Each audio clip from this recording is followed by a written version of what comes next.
Whenever I go to an Indian supermarket, I always come across a bunch of little green squash-like vegetables. There's bottle gourd, snake gourd, bitter melon, different kinds of loofah, there's this thing called parval, so on, so forth.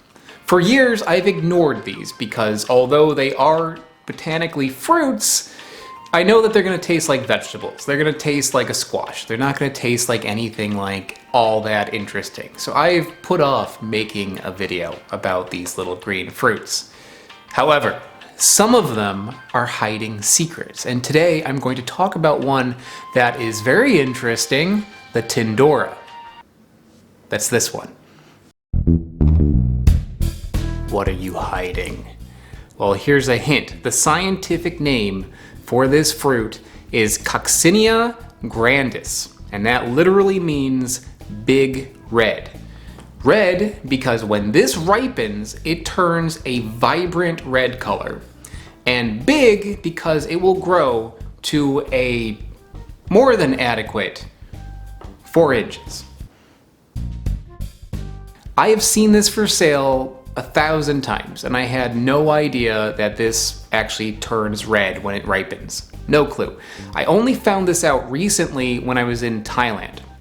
Recently I hosted a tour in Thailand, and as part of the tour we took a boat ride, and a member of the group, Michael, saw this growing just like on the side of the canal and asked to stop the boat to reach out and grab one of these while risking being like Van Damme to death. So Michael, thank you.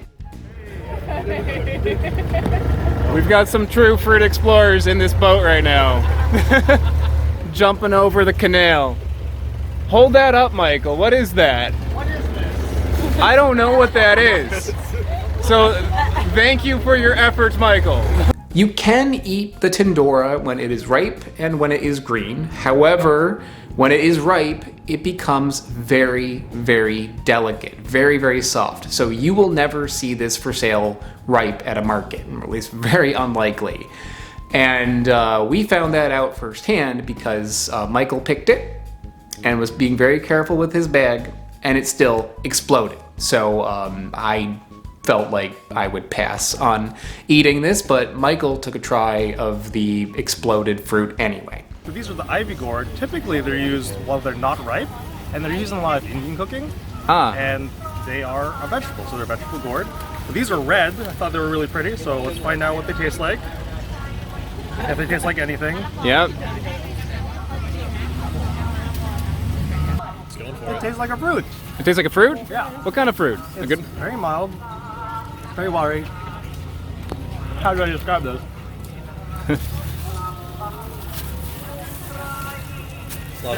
That says a lot right there, Michael. It's just, I don't know if I can eat the seeds. It's slightly sweet. It's like very slightly acidic. Yeah. And maybe a little bit like citrus. Yep. And a little bit like berry. Once I knew that this fruit existed, I kept my eye out for it to try to find it on this trip, and thanks to it being horribly invasive, it didn't take very long for me to come across another one, and this time I got to try one that didn't explode. Okay, so I found one of these too. Let's get a closer look at it.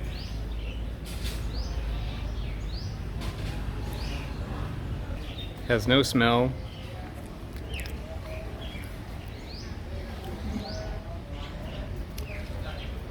Flavor's okay. A little bit sweet, like a 1 out of 10. A little bit tart, like 1 out of 10. But the flavor is somewhere between cucumber and like watermelon rind. Texture's kind of weird. It's like very jelly-like little seeds.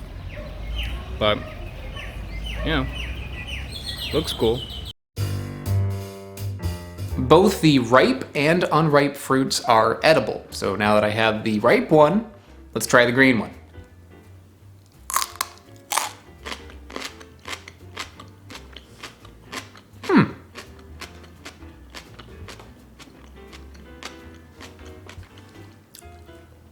This does not taste like a squash. I thought it would taste like a squash just because so many of the fruits for sale adjacent to this at an Indian supermarket are squashes, but no, this tastes more like a cucumber. A very seedy cucumber.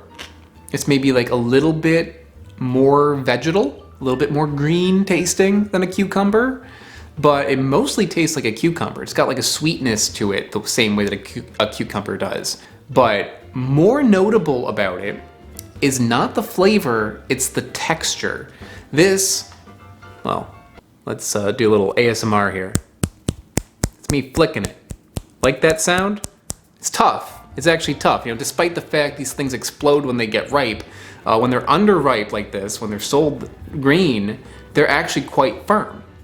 The outer bit is firm, the inside is still soft. So when you bite into it, it's got a nice crunch to it on the outside, and then this soft texture on the inside. So for all the weird mouth noise people, crunchy. Really, really crunchy. Even when it's cut through the center like that, you can see all those seeds packed in there. It's really got a lot of them, and that is a good thing because those seeds give it a nice texture. Crunchy on the outside, soft on the inside. That's good.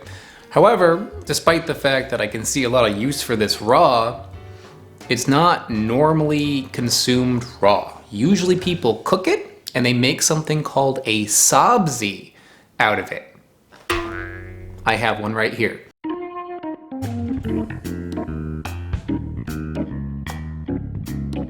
If you look up Tindora recipes online, you will find a lot. There's a lot of different recipes for them. Most of them are doing the same sort of thing, where you're kind of like stir frying them, but some of them are more complicated than others.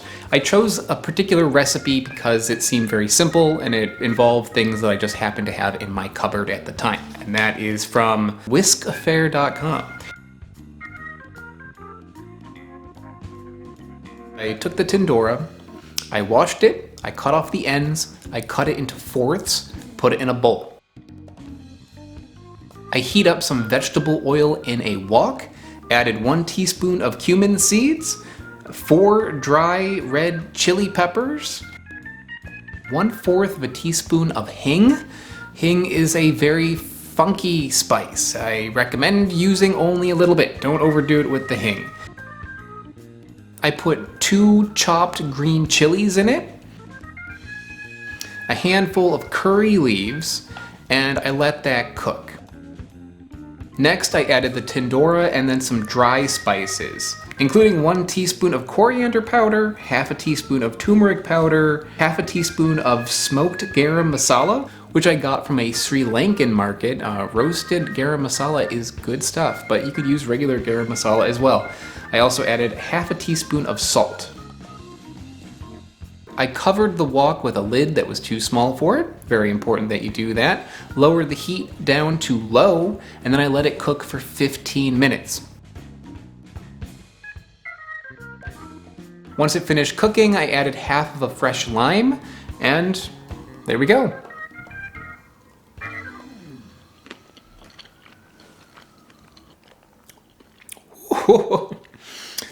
This doesn't mess around. That's got a lot of spice in it. That's a lot of spice.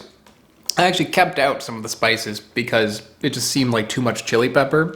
So glad I did that. It's a little hard to get the flavor of just the Tindora on itself because I'm eating it with rice and a lot of spice. So I'm just gonna try some just on its own. That's actually really good. It's a really good spice mixture. The Tindora itself does not provide a whole lot of flavor. It's a fairly mild vegetable, but it does provide a little bit. You get like a little bit of a very mild squash taste or cucumber kind of flavor in there. But what it does do is absorb the flavor of the spices. It does that very well. Every little piece that I bite into has a kick. It definitely takes on the flavor of the spices. And it also provides a nice texture. Even though I cooked this for 15 minutes, it still has some fight in it. It's still crunchy. Not as much as when it's raw, but it still has some crunch to it. And I think if you were to cook a lot of squashes, like if you were to cook like a zucchini the same way, I mean, the flavor would be a lot stronger. It would taste more like a, green squash, but it wouldn't have as much of a crunch to it. The texture of the Tindora is very special. It's got such a nice crunch to it that I think that this would be good for pickling. If you look up recipes for Tindora pickles, things do come up, but it's usually achar, which is Indian pickles, where you cut these up real small and you add like a ton of spices to it. It's different than traditional pickles, at least where I am in the US. I want to prepare this in the same sort of way that you would prepare a cucumber pickle. So I did that already, but unfortunately it's going to take a few days for this to fully pickle. But let me tell you, at least so far, how I got to this point.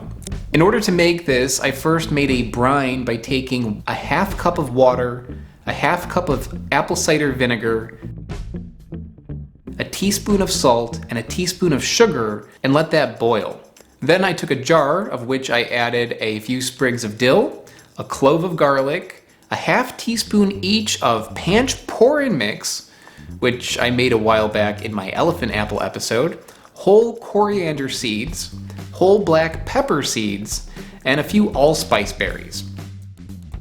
I added the Tindora, the hot brine,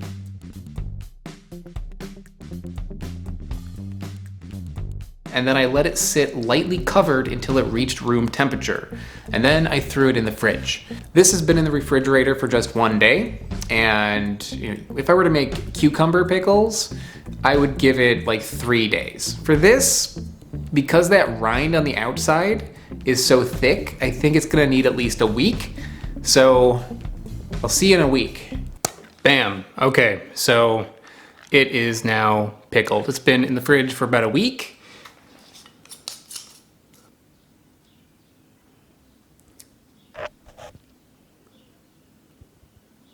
Okay, yeah, it's kept most of its color. Still seems pretty firm. Let's see. That worked really well. They taste like pickles.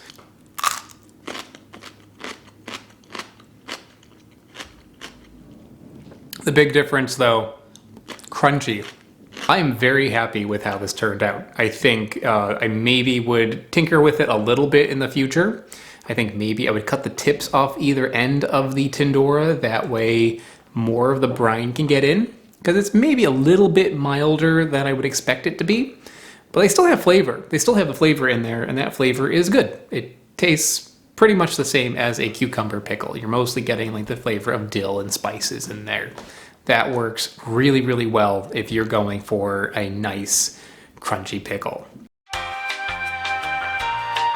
So I think that's about it for the Tindora. Tindora is very useful. It's very versatile. You can use it in so many different ways. You could use it cooked or raw.